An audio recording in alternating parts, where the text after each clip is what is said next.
Fala galera! Neste vídeo vou mostrar o que um computador de terceira geração e sem placa de vídeo consegue rodar nos emuladores. Estou testando no EmuDeck. Se desejar, tem um vídeo de como fazer a instalação e também testes em outras configurações no canal. Este computador está com processador Intel i3 3240 e vem com vídeo integrado Intel HD 2500. Estou rodando os jogos do SSD SATA e tem apenas 8 GB de memória RAM. Para emuladores e jogos mais antigos, ele roda muito bem sem problemas. Como podemos ver, começando pelo Atari 2600, quem se lembra desse jogo? Bob's Going Home. É um jogo de aventura lançado nos anos 80, no qual o jogador controla Bob, um personagem que precisa atravessar vários obstáculos para voltar para casa. O jogo é conhecido por sua simplicidade e seu desafio crescente, com obstáculos que se tornam mais complexos conforme o jogador avança. O objetivo é guiar Bob através de caminhos cheios de perigos como buracos, paredes e inimigos, até que ele chegue ao seu destino. O jogo é considerado um dos títulos mais desafiadores do Atari 2600, exigindo reflexos rápidos e precisão nos movimentos. O próximo teste foi no console 3DO, que rodou muito bem também.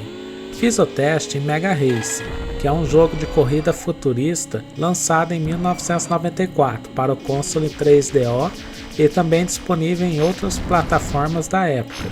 Ele se passa em um universo estilo cyberpunk, onde o jogador participa de um programa de TV de corridas chamado Mega Race.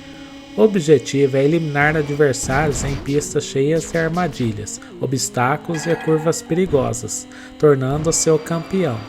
O jogo combina cenas em vídeo pré-renderizadas com gráficos em 3D, criando uma experiência visualmente imersiva para a época.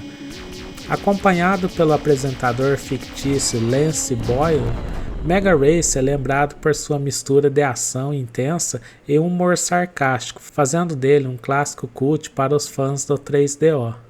Jogos para o Game Boy Advance você não terá problemas para jogar. Aqui fiz o teste em Super Mario Advance 4, que é uma versão aprimorada do clássico Super Mario Bros. 3, lançado para o Game Boy Advance em 2003. Este jogo traz uma atualização do original do Nintendinho, incluindo melhorias gráficas, novos efeitos sonoros e vozes, além de mecânicas familiares de Mario. Os jogadores controlam Mario ou Luigi enquanto atravessam mundos coloridos para resgatar o reino dos cogumelos das mãos de Bowser e seus Koopalings. A versão de Game Boy Advance também conta com compatibilidade para o e-reader, um acessório que permite aos jogadores desbloquear fases extras e novos itens, oferecendo ainda mais desafios e diversão. Super Mario Advance 4 é considerado um dos melhores jogos do Game Boy Advance, trazendo nostalgia e novidades para a série clássica de Mario. Voltando um pouco mais no tempo, podemos jogar muitos jogos para Master System perfeitamente.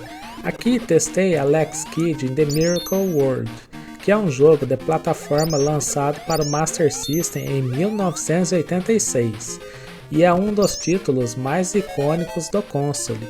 O jogador controla Alex Kidd, um jovem herói que embarca em uma jornada para resgatar o reino de Radaxian das mãos do vilão Junkin the Great.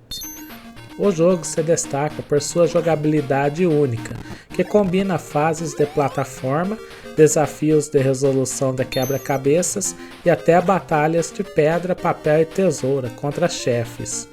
O estilo visual é vibrante, com cenários variados, desde florestas até palácios subaquáticos.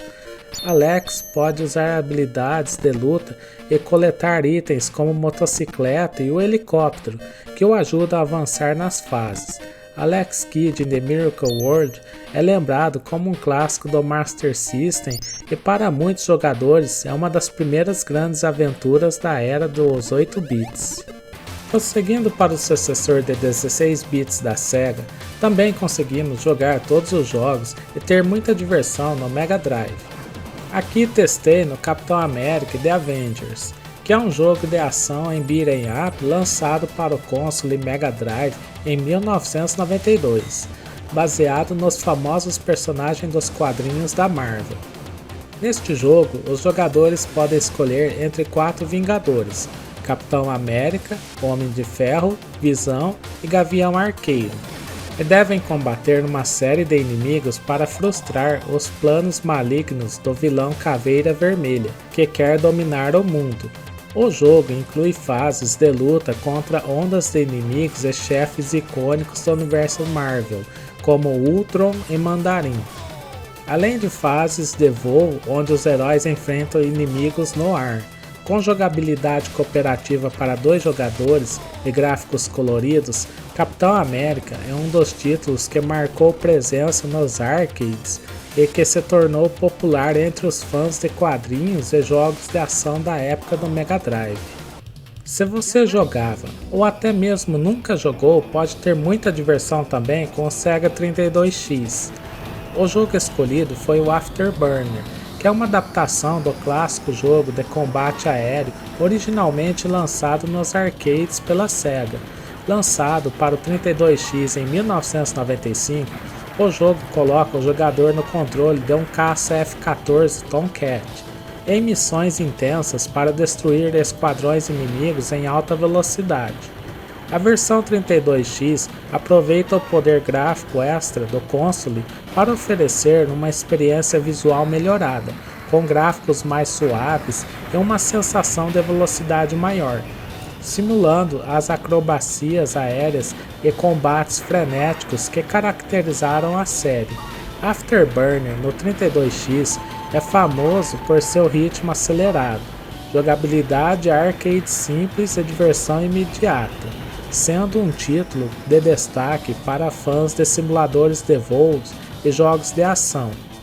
Outro console que você pode jogar tranquilamente é o Sega Saturn. Não tive problemas ao jogar vários jogos, e o jogo que escolhi para o teste foi o Rayman, que é um jogo de plataforma lançado em 1995, conhecido por seu estilo artístico vibrante e animação fluida.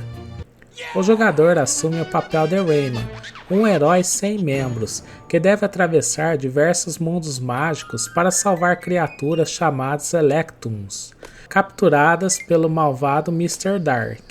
Cada fase do jogo apresenta desafios únicos e inimigos criativos, e Rayman ganha habilidades especiais conforme avança, como lançar seu punho e planar com seu cabelo. A versão para Sega Saturn se destaca por sua paleta de cores rica e gráficos detalhados, que fazem excelente uso do hardware para criar uma experiência visual imersiva.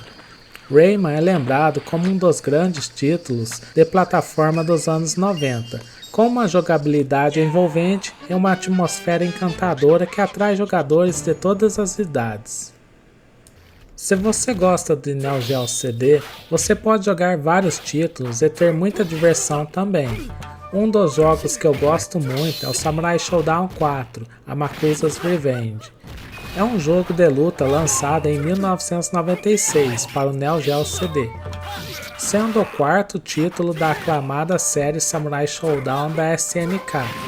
Ambientado no Japão feudal, o jogo continua a história de samurais e guerreiros de várias partes do mundo, com destaque para a vingança de Amakusa, um vilão sobrenatural. Com gráficos detalhados, animações fluidas e uma atmosfera sombria, Samurai Shodown 4 introduz novos personagens e movimentos, além de um sistema de combate aprimorado que permite execuções rápidas e ataques especiais. Os jogadores podem escolher entre 2 estilos de luta para cada personagem, Slash e Bust, oferecendo uma variedade de estratégias. O jogo é aclamado por seu combate técnico e pela intensidade de suas batalhas, sendo um dos favoritos entre os fãs de jogos de luta no Neo Geo CD. Fãs da Nintendo podem jogar muito bem jogos para o Super Nintendo e também para o Nintendo 8-bits.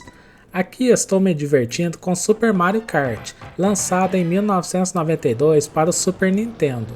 É o jogo que deu início à popular série de corrida de kart da Nintendo. Nesse jogo, os jogadores escolhem entre personagens clássicos do universo Mario, como Mario, Luigi, Yoshi e Bowser, e competem em circuitos variados enquanto usam itens para ganhar vantagem, como cascos, bananas e estrelas. Com modo para um ou dois jogadores, Super Mario Kart oferece o modo Grand Prix, onde os jogadores competem em várias pistas para vencer campeonatos, e o modo Battle, onde competem para estourar os balões dos adversários. O jogo foi pioneiro em seu gênero, introduzindo mecânicas inovadoras de derrapagem e itens de ataque que influenciam a dinâmica das corridas. Super Mario Kart é um dos títulos mais icônicos do Super Nintendo, lembrado pela sua jogabilidade divertida e o impacto duradouro que teve no gênero de corrida e nos jogos de Mario. Se você nunca jogou Sega CD, aqui está uma chance de conhecer os jogos para este console. Consegui jogar vários jogos, e aqui estou testando este jogo de terror maluco chamado Night Trap. Ele é um jogo de terror interativo, lançado para o Sega CD em 1992, que combina elementos de jogo com cenas de vídeo ao vivo. No jogo, o jogador assume o papel de um agente especial, que monitora câmeras de segurança em uma casa, onde um grupo de garotas passa a noite sem saber que estão em perigo. O objetivo é proteger as garotas de estranhas criaturas chamadas Augurs, ao ativar armadilhas espalhadas pela casa no momento certo. O jogo é conhecido tanto por sua inovação no uso de FMV, quanto pela controvérsia que gerou devido ao seu conteúdo assustador para a época, o que se tornou alvo de debates sobre violência nos videogames. Apesar disso, Night Trap se tornou um título cult, lembrado por seu estilo único e como um dos jogos mais emblemáticos da Sega CD. Rodei vários jogos de Dreamcast e tive muita diversão sem ter problemas. Aqui testei Virtua Fighter 3 TB, que foi um dos títulos mais icônicos da franquia de luta Virtua Fighter, lançado para o Sega Dreamcast em 1998. Originalmente desenvolvido pela Sega AM2 para fliperamas, essa versão para o Dreamcast trouxe a expansão TB, que significa Team Battle, permitindo que os jogadores formassem equipes e enfrentassem múltiplos oponentes em combates seguidos. O jogo marcou pela sua qualidade gráfica impressionante para a época, aproveitando o poder do Dreamcast para trazer cenários mais dinâmicos e detalhados, além de movimentos fluidos e realistas, graças ao sistema de física avançado. O gameplay introduziu novos recursos como terrenos variados, onde os personagens podiam lutar em superfícies irregulares, influenciando na estratégia de combate.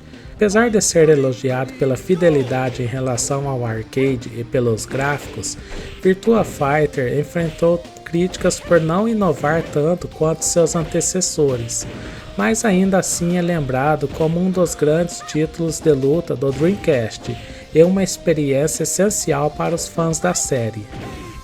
Partindo para a Sony, o PlayStation 1 eu consegui jogar muitos jogos sem ter problemas. Aqui no caso testei em Silent Hill, lançado em 1999 para o PlayStation. É um dos jogos de terror de sobrevivência mais influentes de sua época, desenvolvido pela Konami. Diferente de outros títulos de terror da época, Silent Hill focava menos em ação e mais em criar uma atmosfera psicológica, com uma narrativa envolvente e cenários que exploravam medos profundos e traumas. No jogo, o jogador controla Harry Mason, que chega à cidade misteriosa de Silent Hill em busca de sua filha desaparecida Cheryl. A cidade é coberta por uma névoa densa e cheia de criaturas grotescas, com locais sombrios que revelam uma história complexa e perturbadora sobre culto e sacrifícios. A atmosfera opressiva é reforçada por gráficos sombrios e o uso inovador do som, com trilhas e efeitos assinados por Akira Yamaoka, que ampliam a tensão e o medo. Silent Hill se destacou por sua abordagem psicológica e narrativa ambígua, deixando espaço para interpretações e incentivando o jogador a explorar os mistérios da cidade e dos próprios personagens. Essa mistura de horror psicológico e narrativa profunda ajudou a estabelecer Silent Hill como um dos clássicos do gênero, influenciando inúmeros jogos de terror nos anos seguintes. Já no caso do PlayStation 2, alguns jogos você irá rodar de boa, chegando a 60 FPS, sem ficar lento ou ter problemas com o som. Mas alguns jogos, como God of War, Devil May Cry, Black, entre outros, vai ficar muito lento, ficando impossível de se jogar neste computador sem placa de vídeo. Aqui podemos ver rodando perfeitamente Resident Evil Outbreak File 2, que foi lançado em 2004 para o PlayStation 2, como sequência direta de Resident Evil Outbreak. Desenvolvido pela Capcom, o jogo continuou a fórmula cooperativa online que marcou o título anterior, permitindo que os jogadores sobrevivessem a cenários de terror zumbi em equipe, uma novidade na série até então. Ambientada em Raccoon City durante o surto do vírus T, o jogo segue 8 sobreviventes com habilidades únicas, cada um com uma história e estilo de jogo próprio. Eles devem trabalhar juntos para resolver quebra-cabeças, coletar recursos e enfrentar hordas de zumbi e outras criaturas em locais variados, como o zoológico da cidade e o hospital abandonado. Outbreak File 2 melhorou aspectos técnicos e de jogabilidade, oferecendo controles mais refinados e novas mecânicas, como a opção de se esquivar de inimigos. O jogo foi elogiado por sua atmosfera de terror intensa e pela experiência cooperativa, mas as limitações de conexão online na época e a dificuldade de comunicação entre os jogadores tornaram a experiência desafiadora. Mesmo assim, Resident Evil Outbreak File 2 se tornou um jogo de culto para fãs da franquia, sendo um dos primeiros a explorar a sobrevivência em equipe dentro do universo de Resident Evil. Já no caso de Devil May Cry, podemos ver que está a 5 FPS e é impossível de jogar, então nem todos os jogos do Play 2 podemos jogar perfeitamente. E é claro que se tivermos dificuldade para rodar PlayStation 2, nem preciso falar do PlayStation 3 então, né? No caso do PSP, temos o mesmo problema do PlayStation 2. Alguns jogos vão rodar bem, como GTA, Need for Speed, enquanto outros jogos vão ficar com FPS baixo e lento, como God of War, por exemplo. Aqui testei no Need for Speed Most Wanted 5.10, que é a versão do popular jogo de corrida Need for Speed Most Wanted. Adaptado para o console portátil, o jogo mantém um foco em corridas de rua intensas e perseguições policiais, característicos da série, mas com algumas modificações devido às limitações de hardware do PSP. Nesta versão, o jogador assume o papel de um piloto que tenta subir na lista dos corredores mais procurados, enfrentando rivais e escapando das autoridades.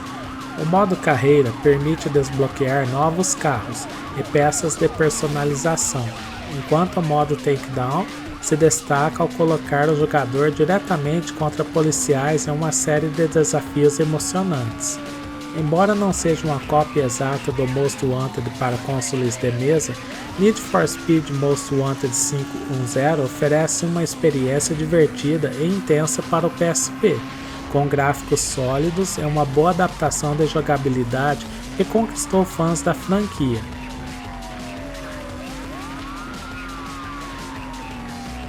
GTA Vice City Stories também rodou muito bem, mas aqui temos um problema, pois nem todos os jogos para o PSP irão rodar bem, e no caso do PS Vita também não vai funcionar.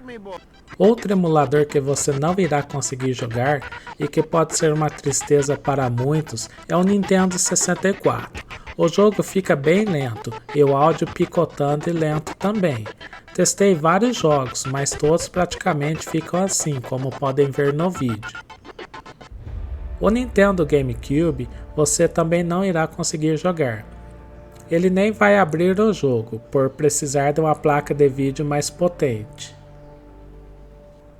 O mesmo para o Nintendo Wii, não vai abrir o jogo e muito menos o Wii U, que abre mas fecha o jogo logo em seguida, por não ter um vídeo integrado mais potente. Se fosse um Iris Graphics, aí a história ia mudar. E por fim, jogos de Xbox você não irá conseguir jogar também. Estes últimos emuladores não rodam, pois precisam de vídeos mais potentes que suportam DirectX 12, Vulkan e OpenGL mais atualizados, o que não tem como instalar por não ter suporte ao Intel HD Graphics 2500. Este foi um teste rápido para você ter uma ideia de quais emuladores você irá conseguir jogar e ter uma boa diversão se caso tenha esse computador ou esteja pensando em comprar um PC antigo para essa finalidade. Espero que tenham gostado do vídeo, deixem seu like e se inscrevam no canal para ajudar a comunidade a crescer. Muito obrigado e até o próximo vídeo.